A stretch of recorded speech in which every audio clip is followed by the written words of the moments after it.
This is the Proteus controller. It's one of the most unique gaming controllers I've ever seen. It's completely modular and designed with accessibility in mind for players with disabilities. By connecting these kind of spheres, kind of cubes together, players can fully customize a game controller that fits their specific needs. I got to speak to the team behind Proteus and have been playing around with it for a couple weeks. Not only do I think this would be a great controller for players with disabilities, I think it would be a great controller for anyone. Let me tell you all about it. Putting the Proteus together is kind of like building something out of Lego. It's composed of a number of different attachments that range from analog sticks to face buttons to triggers. Pretty much everything you'd find on a normal Xbox controller can be found here, and there are bonus accessories that can be connected to make inputting specific commands easier.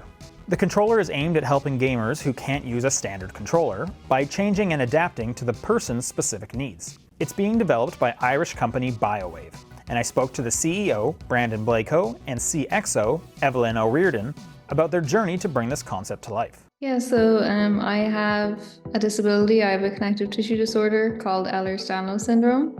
And when I was 14, I injured my hand and then wasn't really able to play games without experiencing a lot of pain. So I can play for like 30 minutes and then my hand would get really sore and I'd have to stop, which is obviously not ideal. So I was just struggling to find a controller that worked for me, and things that were available on the market just didn't really fit what I had in my head. I quickly just hacked a controller and rewired it in a 3D printed form factor, and Evelyn really liked that. The Proteus works by connecting these kind of cube, kind of sphere-like objects as a starting point.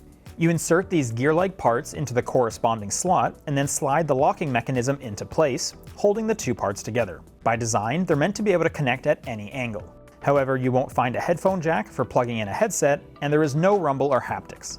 We worked with people that had Ehlers-Danlos syndrome, various forms of arthritis, missing digits, missing limbs, hemiplegia, quadriplegia. No single person envisioned their solution as being the same. Here's my attempt at creating the closest approximation to a standard Xbox controller that I could. All of these pieces can come off and be placed somewhere else. This includes the side paddles that sit against your palms, face buttons, D-pad, and menu buttons can all also rotate and slide off to be positioned elsewhere. ByoWave is working on an app to let you remap any of the buttons. However, at the time of this recording, it wasn't available for testing. For example, if you need an extra jump button placed somewhere specific, you can attach this large singular one and map it to the corresponding input. This goes for any of the 3 analog sticks included as well. The last attachments are these smooth, colorful semicircles. These are designed to cover any remaining ports once you've finished designing your controller. This helps preserve the connectivity of the ports while also preventing the player from having their hand pressed up against the pointy gears. One very cool function is that the controller can be taken apart while gaming and be rebuilt without any connection issues. ByoWave calls it auto-synchronization. It can't, however, be split into 2 pieces and used separately, similarly to how you can use both Joy-Cons individually when playing on a Nintendo Switch. One limiting factor I ran into is that the spheres can only connect in one direction.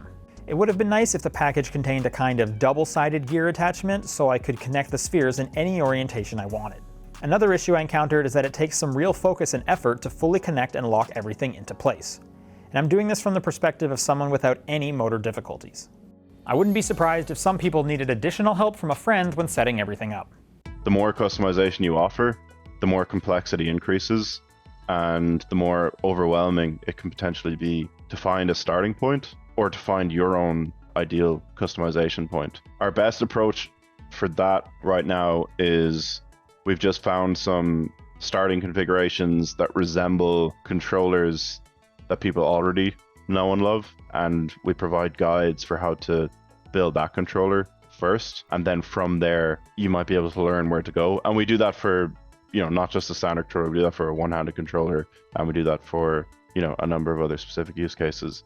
ByoWave is partnered directly with Microsoft, making the Proteus controller an official designed for Xbox peripheral. But it's worth noting that Xbox has its own accessibility-focused controller already, the Xbox Adaptive Controller. I asked Brandon and Evelyn how theirs compared. I tried the adaptive controller. While that was really great in terms of the customization, I wanted the kind of controller feel, so I didn't really have that with the adaptive controller. It was maybe too far from what I was used to with a standard controller. It's worth noting that using the Proteus controller will take some getting used to. If you're like me, having played games all your life, your hands have built up muscle memory for standard controllers, and learning something new will take time. But I'm not the target audience since I have no problems with the default. The Proteus gives options to those without any. A thing we heard from a lot of people is sometimes they don't necessarily want to feel like they're using an accessibility product. They want to feel like they're using a product that is for everyone, and it feels cool. If they're bringing it over to their friend's house, they don't want it to feel clinical. They want it to be something that they're proud to show off. Proteus works on Xbox or PC by connecting this USB Bluetooth receiver to the console. 2 of the cubes have power buttons located on them to turn it on. The sphere's LEDs will light up to indicate it's connected. A single power cube has 13 hours of battery life, with around 5 to 10 hours when multiple cubes are connected in what ByoWave refers to as an average configuration. The cubes are charged by connecting this USB-C accessory to the controller. Proteus can be played while charging. From my time with the Proteus, I can easily envision players without disabilities opting to use this too. Ergonomic keyboards and mice exist to rotate someone's wrist slightly, allowing for more comfort, and this controller can be built in a similar fashion. In fact, it seems like everyone has their own design of what the perfect controller should be, and this device caters to that. Building and customizing this controller is almost as fun as playing a game with it. People come in, we have a space in the office and we invite people in and they're like, oh, where should I start and what's the controller that you think will work for me? I've learned to say, you'll have to just find out. That's part of it. ByoWave is also planning to expand the number of attachments in the future. As of right now, the majority of input options are what you'd find on a standard controller. They also offer the STL files on their website so you can download and 3D print your own additional accessories. We have way too many plans. We have a huge list of additional parts that we'd like to add into the ecosystem. Because it's a modular system, to continue iterating on that, to bring out different types of peripherals or buttons that would then include more people as the kind of ecosystem grew as well. Looking at what's available for the Xbox Adaptive Controller, we can assume some of these more unique control interfaces, such as hand-sized buttons or levers, might be on the horizon. ByoWave is announcing more details at this year's Gamescom in Germany, but as of this recording, the controller is available for pre-order now with a retail price of $300. ByoWave couldn't stress enough that working with their community was integral to bringing Proteus to life. They recommend checking out their Discord channel if you want to get involved, and I'll drop a link to that in the description below. When more people get to play games, we all benefit, and that's the goal with Proteus. Thanks so much to Brandon and Evelyn for talking to me and letting me play with their awesome device. If you're interested in accessibility controllers, check out my hands-on video on PlayStation's Access controller. And let me know if the Proteus is something that would benefit you as a gamer. Thanks so much for watching.